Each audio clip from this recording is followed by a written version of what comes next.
Hi there, are you ready to learn the 50 most important English phrasal verbs?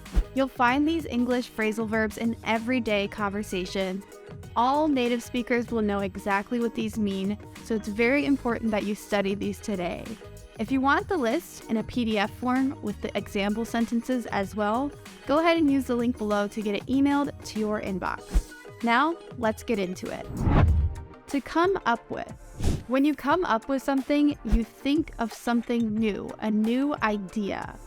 It can be very challenging to come up with a creative idea. Go through.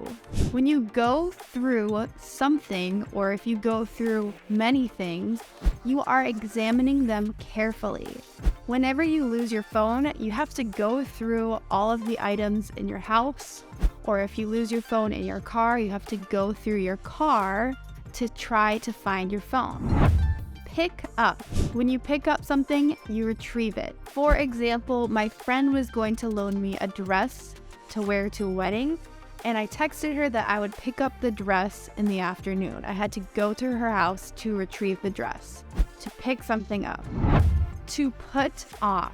When you put off something, it means you postpone it or you procrastinate it. A lot of people put off studying for important tests until the last minute.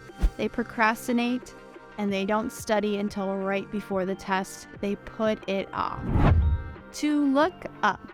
To look up something means to search for information.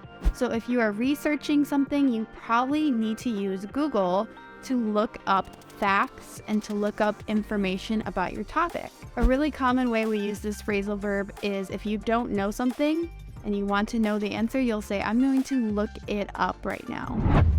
Take off. So we use this phrasal verb to mean to leave quickly. Most commonly, I think of this phrasal verb as talking about a plane. When does your plane take off? Because airplanes are of course so quick when they leave the runway. You can also say we are going to take off at 4 o'clock. This means we're going to leave the house quickly at 4 o'clock. We usually use this when we're talking about leaving pretty soon in the future. Put down. When we say that we are going to put down something, we mean we are going to write it down quickly. A common phrase with this phrasal verb is to say, I had a hard time putting down into words what I want to say. This means I'm having a hard time writing something. Another way that this phrasal verb is used commonly is if people say, how many people are going to come to the wedding? And you can say, put me down for 2 or put me down for 3. Basically, you're answering their question and saying, write me down or schedule me for 2 or 3 or whatever your answer is. So put down, it means writing down, but it can also mean that you're scheduling something. To put up with. Do you put up with annoying people? If you put up with them, it means that you tolerate them. One thing that I do not put up with in life is liars. I do not tolerate people who tell lies. I won't put up with it. To make up. To make up something means to invent it. When I was a child, I would make up a lot of games for my friends and me to play. To turn down.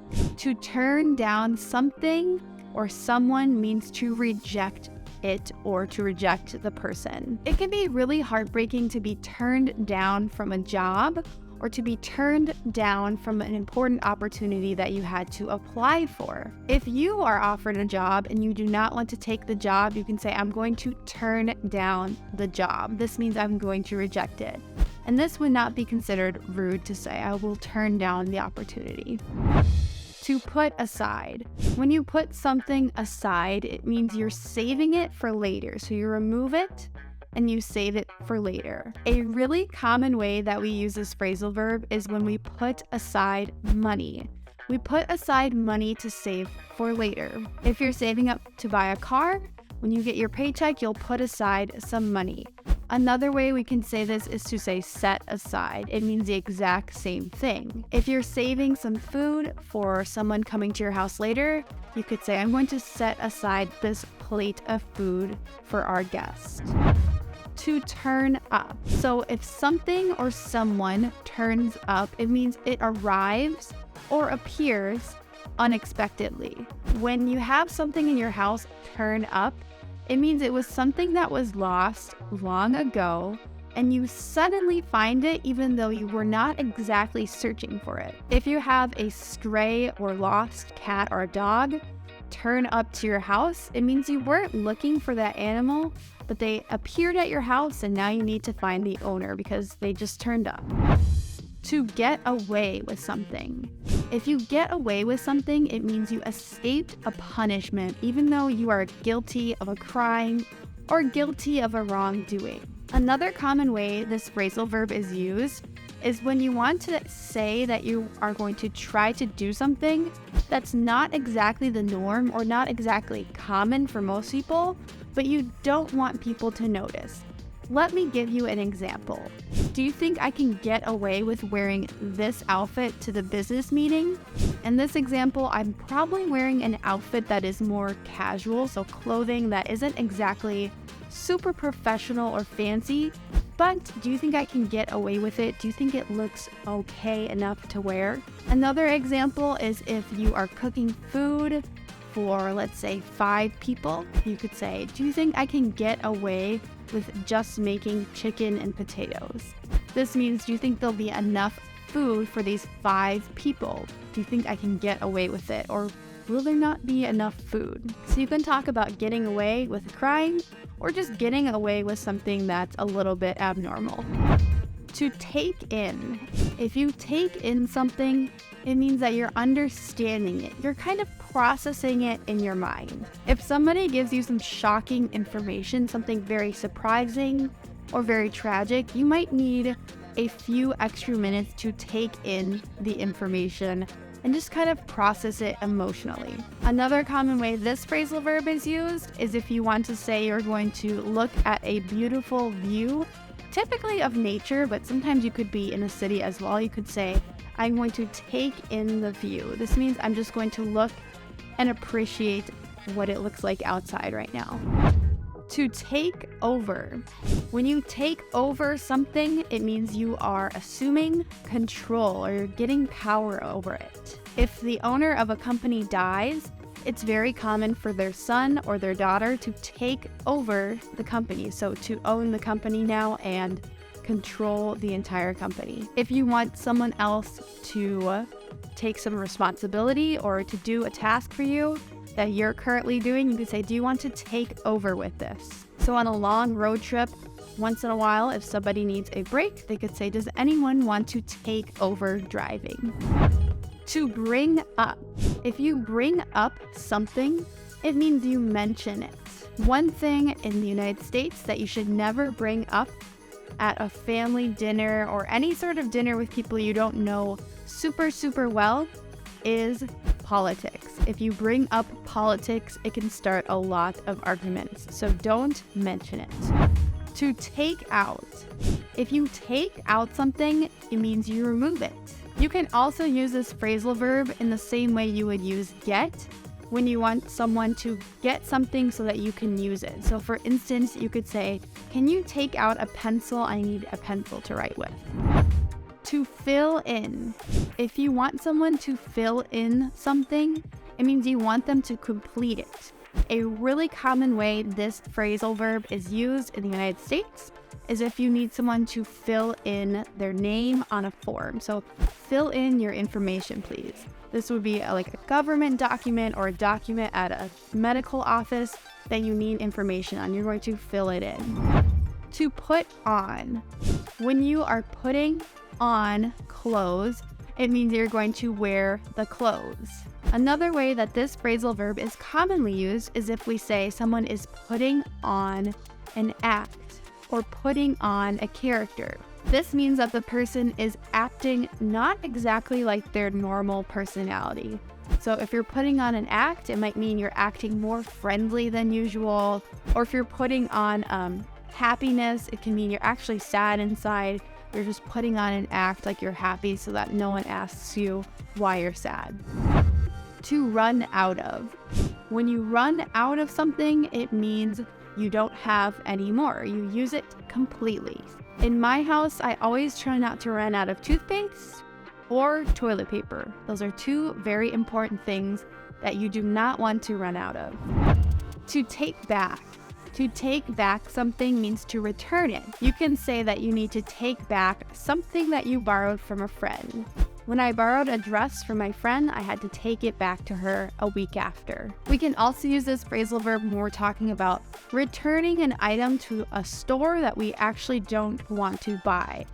We can say, I had to take back the dress to the store. I did not want to buy it. To work out. If something works out, it means it's a solution or it's solved. So if a problem works itself out, this is a common phrase that means that you didn't have to make any effort.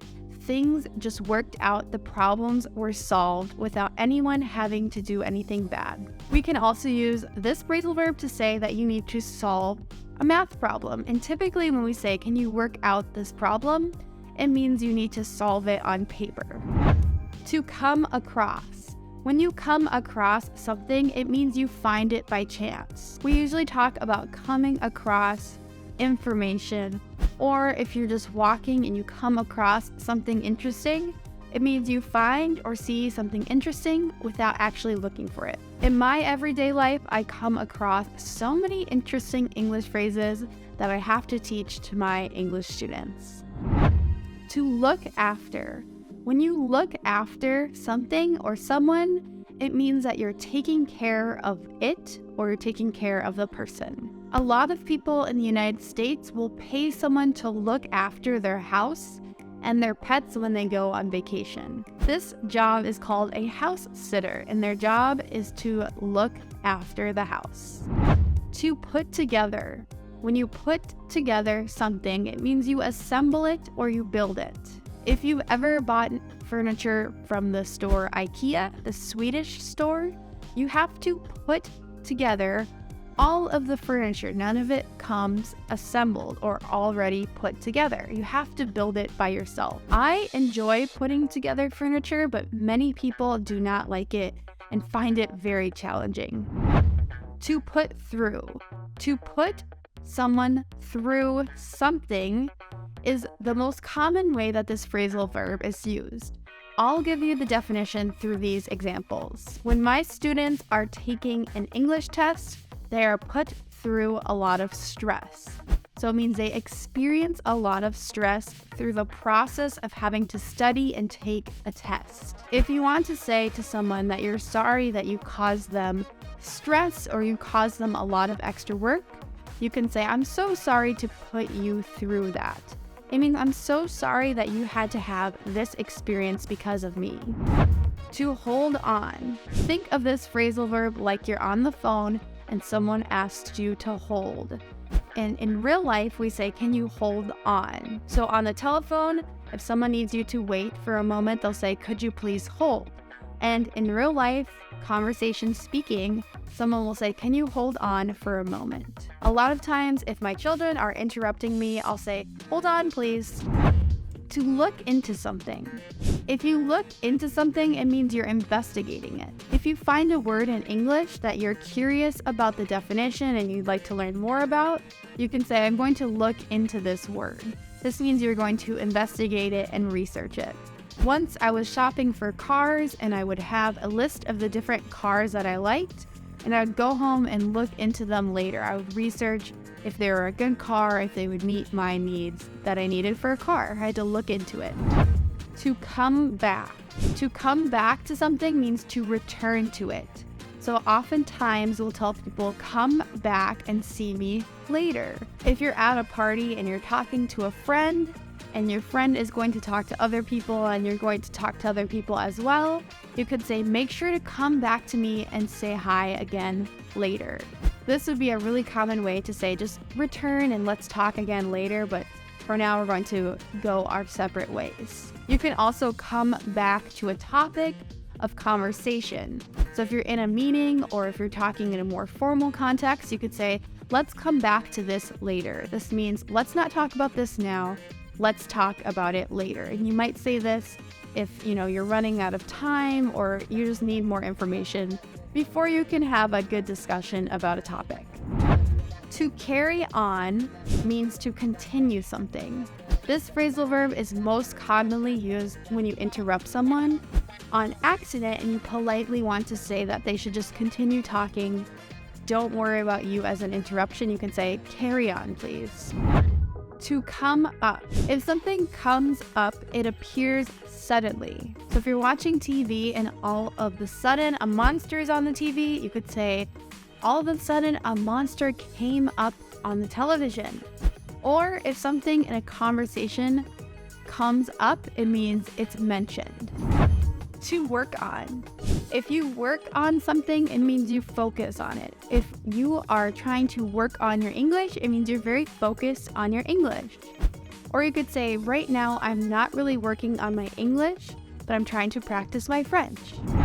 To drop off. If you drop off something, it means you deliver it. If you have to drop off your child, it means you need to get your child to either their daycare or their school or wherever they're going for the day. To come out. If something comes out, it appears. It's kind of like coming up, but it usually means that it was hidden before. It was hiding. So you might say, I'm going to come out of my room and talk to my roommates. This means I'm going to get out of my room and appear in the living room so I can talk to my roommates. To look out. To look out for something means to be cautious about it. Or if you just want to tell someone to be cautious in general, you can say, hey, look out. And if something is going to hit someone, you can say, hey, look out. This means be cautious, something is coming. It's the most natural way to say this in English when something is happening very fast. It's important if you are in the Midwest of the United States that you look out for coyotes, especially if you have a pet dog, because sometimes coyotes can be dangerous to small dogs or small pets that go outside. To turn off. If you turn off something, it means you switch it off or you switch off the power. So most commonly we say, can you turn off the lights? To take away. To take away something means to remove it. If you remove something as a punishment, you can say, I'm going to take away your Xbox for a week. To make out. To make out something means to understand it. If you say, I can't make out what you're saying, this means I can't understand your words. And usually we use this phrasal verb if you just can't quite hear everything that someone is saying, especially if you're talking on the phone and for some reason the phone reception isn't great, it will be hard to make out what someone is saying. To look up to. If you look up to someone, it means you admire them. Oftentimes, your children will look up to you. They really admire you and they want to be like you. To run into. If you run into someone, it means you meet them unexpectedly. I had coffee with my friend the other day, but we didn't plan on it. We just happened to run into each other at the store and then we went to get coffee. To put up something means to build it or to display it. In New York City, they can put up high-rise buildings very quickly because they have so many people to work on it there. When I was young, I put up a sign on my bedroom door that said keep out because I didn't want my little brother going into my room. To carry out. If you carry out a plan, it means you execute it or you complete it. To turn out. If something turns out, it means it's the result. This can be a really tricky or difficult phrasal verb for English learners to use and to learn. If you say that it turns out it's going to be sunny today, it means it's kind of unexpected and maybe it wasn't sunny earlier in the day, but in the end, the result was it's sunny outside. If you say it turns out that my favorite team won the game, it means that maybe you turned off the TV and you didn't watch the entire game because you thought your team, maybe you're watching soccer, was going to lose, but it turns out they were able to win. So the result was they were able to win. And when we use turn out, it means it's unexpected. To fall back on. If you fall back on something or if you fall back on someone, It means you rely on them when you fail. So if you try to start a business, it might be smart to have a job to fall back on. So even if your business fails, you can rely on a job to make money and support yourself. To put through. A common use of the phrasal verb to put through means to connect a phone call. So if you call a business and you talk to the receptionist or the secretary and you say, I need to talk to your boss, she might say, I will put you through with him. This means I will connect your phone to his phone. To look around. When you look around, it doesn't literally just mean that you're looking. It mostly means that you're also going to walk around and explore. When I go to the mall or shopping center, I like to just look around at all the stores. I don't absolutely have to buy things, but it's fun to look around. To pull off. If you pull off something, typically a plan, it means you succeed with it. When I was done with my last semester of college, I said, I am so happy that I pulled that off. That means it was really hard work, but I was able to succeed despite challenges and despite having to work really hard. To come to. To come to a conclusion is the most common way that we use this phrasal verb. You can also say that someone is waking up from being passed out or unconscious if they come to, or if they were just asleep for a long time. So often we say, I've come to a realization. This means that after learning a lot about something, I realize, the main idea or the most important thing. I came to the realization that I need to study every day or my English won't improve. To put off. To put off something is another way to say that you're going to procrastinate it or delay it. I really need to do the dishes, but I typically put it off until later in the day, and usually I have a sink full of dishes that I have to do before I go to bed. I really shouldn't put it off. To make do. To make do with something means you're going to manage to do a task even though you have limited resources. If someone says, hey, can you get this done by Friday? You can say, that's not a lot of time, but I'll make do. It means you'll finish the task despite not having all the resources that you need. I'm so proud of you for finishing this video with 50 of the most popular phrasal verbs in English. If you want more English resources, visit EnglishWithKayla.com and upgrade to native English with my English course. I'll see you guys in the next lesson. Bye!